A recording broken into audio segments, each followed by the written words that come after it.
శక్తితో పరిపాలించిన రాజు ఇప్పుడు బాధతో అరణ్యంలో నడుస్తున్నాడు.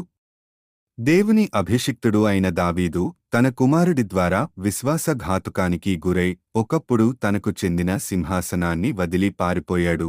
కాని యెరూషలేములో ప్రజల హృదయాలు కదలిపోతున్నాయి. వారు అంటున్నారు, మన రాజు మనకు రక్షణ కలిగించాడు, మళ్ళీ ఆయన మన నాయకుడిగా ఎందుకు రాకూడదు? యూదా వంశపు పెద్దలు సందేశం పంపించారు, రాజాగారు తిరిగి రండి.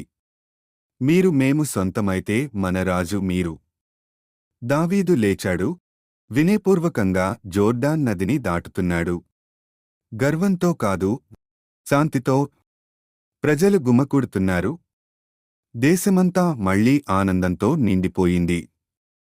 యెరూషలేము ద్వారాలు తెరుచుకుంటున్నాయి. జనాలు హర్షధ్వానాలతో స్వాగతిస్తున్నారు. 2 సమూయేలు 19:15 వచనంలో ఇలా ఉంది, రాజు తిరిగి వచ్చి యొర్దాన్ నదికి వచ్చెను. ఈ కథ మీ హృదయాన్ని తాకితే లైక్ చేయండి, షేర్ చేయండి.